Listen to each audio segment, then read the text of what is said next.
دیکھو تو صحیح یار ہے وَإِن تَعُدُّوا نِعْمَتَ اللَّهِ لَا تُحْصُوهَا ہے، وہ تو قرآن میں کہہ رہے ہیں تو اول تو ٹائم ہی نہیں، اگر کبھی تو بیٹھ جائے تو تو پھر بھی ہماری نعمتیں نہیں گن سکتا حضرت۔ ہاں دیکھو تو صحیح یار اس نے کتنا کرم کیا، اس نے کتنا فضل کیا۔ اور یہی دیکھو حضرت، یہ کیا کم نعمت ہے کہ میں انسان بنا دیا ہے؟ میرے سیدی فرمایا کرتے تو بھائی رب کا شکر ادا کر، کتے ڈڈو بنا کے کتے چھپڑ چنی سے واڑ چڑھے ہے۔ ہاں بھائی حقیقت کیا زور ہے اس پہ کسی کا؟ اس پہ کوئی زور ہے بھائی؟ شکر کر اس نے تجھے حضرت انسان بنایا۔ والتین والزیتون وطور سینین وہذا البلد الامین، پھر کہا لقد خلقنا الانسان فی احسن تقویم۔ کیوں بندے کس راستے پہ تو چل نکلا؟ نہیں حضرت آج کرو حضرت محبتیں پیدا کرو، یقین پیدا کرو، عقیدتیں لے کے آؤ، پھر دیکھو حضرت جی پھر کرم۔ بس اتنی بات ہے حضرت جی، ہم تو مائل و کرم ہیں کوئی سائے نہیں۔ او میں چلو قبلہ شاہ صاحب بیٹھ بھائی، یہ میں کہتا ہوں یہ ان کی طرف سے کرم ہوتا ہے جس سے پھر بندے کا یقین بڑھتا ہے حضرت جی۔ یہ آپ کو پتہ ہے حضرت جی، یہ جو اب ادھر کا تو نہیں مجھے پتا، لیکن ہمارے اس سائڈ پہ نا یہ دسمبر اور جنوری ماڑیاں تے بڑا پاری پہنتا ہے، ویاہ ہی بڑے ہوندے نے حضرت، ویاہ ہی بڑے ہوندے نے حضرت۔ تو غریب آدمی بیچارہ، اب آپ کو پتہ شادیوں پہ جانا کوئی سوکھا کام نہیں ہے جی، دکھاوے میں ہم پڑ گئے ہیں، عادتیں ہم نے بگاڑ لی ہیں۔ اے ہوں جڑا سوٹ ایس ویاہ تے پایا اگلے تے نہیں پانا، نواں پانا ہے۔ ہوں جڑا عہدے تے پایا عہدے تے نہیں پانا، نواں پانا ہے۔ اوپر سے وہ دسمبر کینڈ تھا تو حضرت مجھے بھی ایک شادی آ گئی، اوپر سے مہینے کینڈ تھا، اوپر سے شادی بھی تیسری چوتھی تھی، تو شادی بھی بڑی قریبی تھی۔ تو جمعے کا دن تھا، ہفتے کو جناب وہ نکاح کا معاملہ تھا، جان جن کہنے تھے۔ میں بڑا پریشان، میں یار ہوں وہ کیا اس کو کہتے ہیں، وہ دولہے کو پیسے دینے ہیں تو دینے کہاں سے ہیں؟ مہینے کا لاسٹ ہے، 3 شادیاں پیچھے کھا لی ہیں، کیا کروں اب میں؟ تو وہ جب جمعہ ہو گیا نا تو سارے سلام پڑھ رہے تھے، تو میں کھڑا کھڑا یہ سوچ رہا تھا یار وہ فلاں بندہ ہے، اس کو جا کے کہتا ہوں یار چل سیلری ملے گی نا تو اتنے پیسے دے دے، میں تیرے پیسے واپس کر دوں گا۔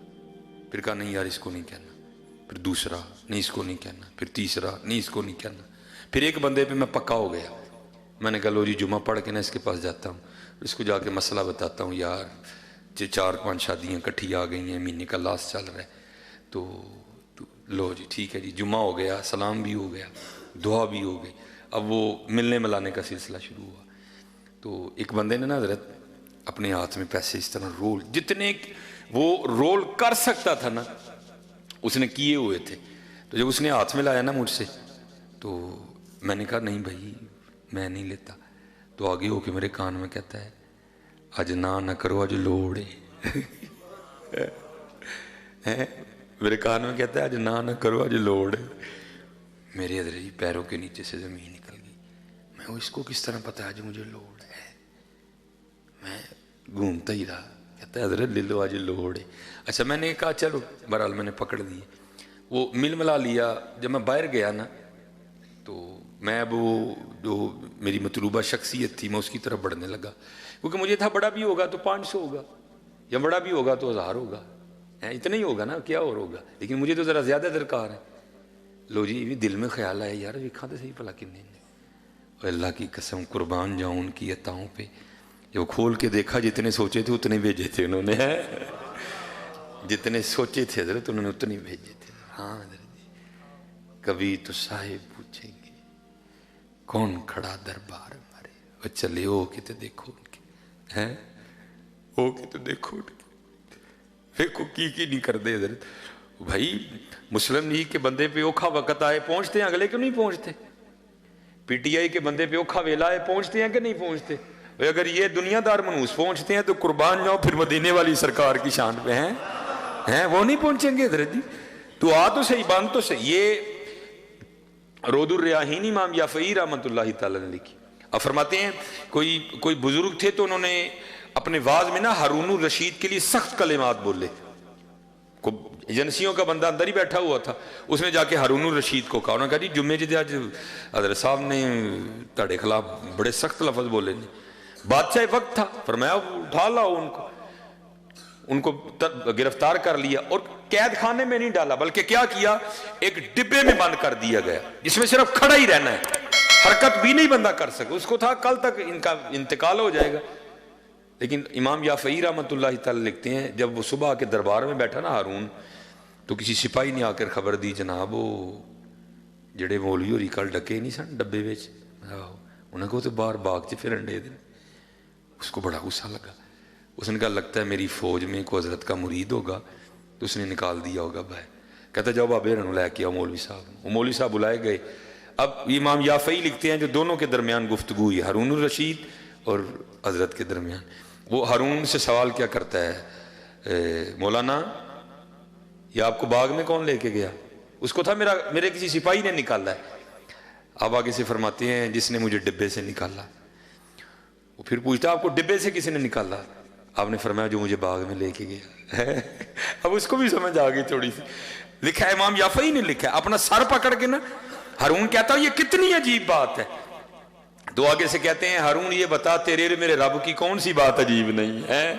واہ پھر امام یافعی لکھتے ہیں کہ ہارون نے اپنے وزیر کو بلایا اور بلا کر کہتا ہے حضرت کو گھوڑے پہ بٹھاؤ، میرے شاہی گھوڑے پہ بٹھاؤ اور ان کو سارے بغداد کی سیر کرواؤ، اور پیچھے کوئی شخص یہ اونچی آواز میں منادی کرے یہ وہ ہے جس کو ہارون نے ذلیل کرنا چاہا اور اللہ نے اس کو عزت دی اور ہارون کو بھی اس کی عزت کرنی پڑ گئی۔ حضرت ہاں حضرت لگا کے تو دیکھو یار، وفا کر کے تو دیکھو اللہ اور اللہ کے رسول علیہ السلام سے، پھر دیکھو کرم ہوتا ہے کہ نہیں ہوتا حضرت جی۔ یہ حضرت سیدنا فاروق اعظم رضی اللہ تعالیٰ عنہ آپ کے لیے لکھا ہے حضرت، وہ لکھا ہے کہ حضرت کی خدمت میں نا ایک باپ اور بیٹا ہے۔ آپ کو پتا باپ اور بیٹے کی شکل ملتی ہے، کسی کی کم کسی کی زیادہ، کہیں ایسا ہوتا ہے بہت ہی زیادہ حضرت ایک جیسے ہی ہوتے ہیں دونوں۔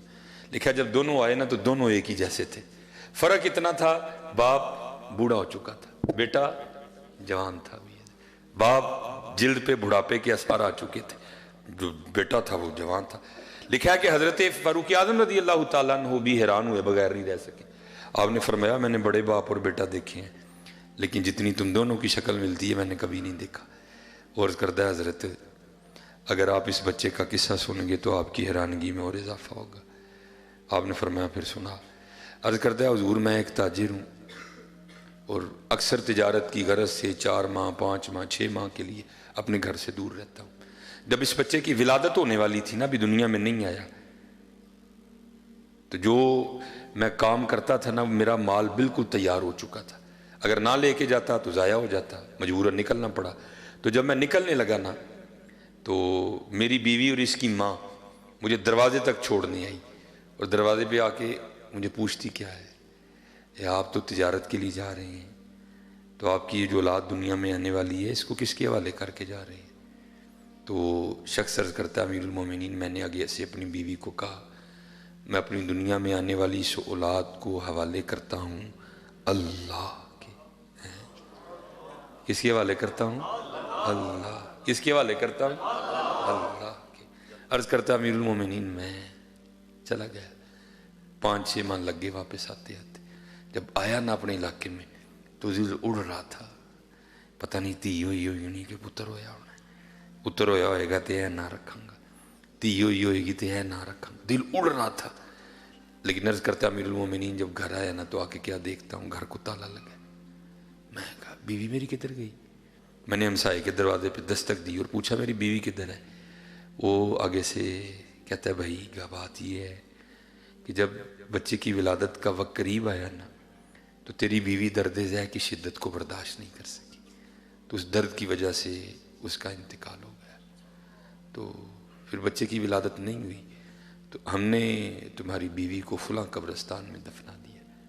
ایک شخص ساتھ گیا، اس نے قبر کی نشاندہی کی، میں نے تلاوت قرآن کریم کی، اپنی بیوی کی بخشش و مغفرت کے لیے دعا کی، گھر آ گیا، زور پڑی، عصر پڑی، مغرب پڑی، عشاء پڑی، چارپائی پہ لیٹ گیا۔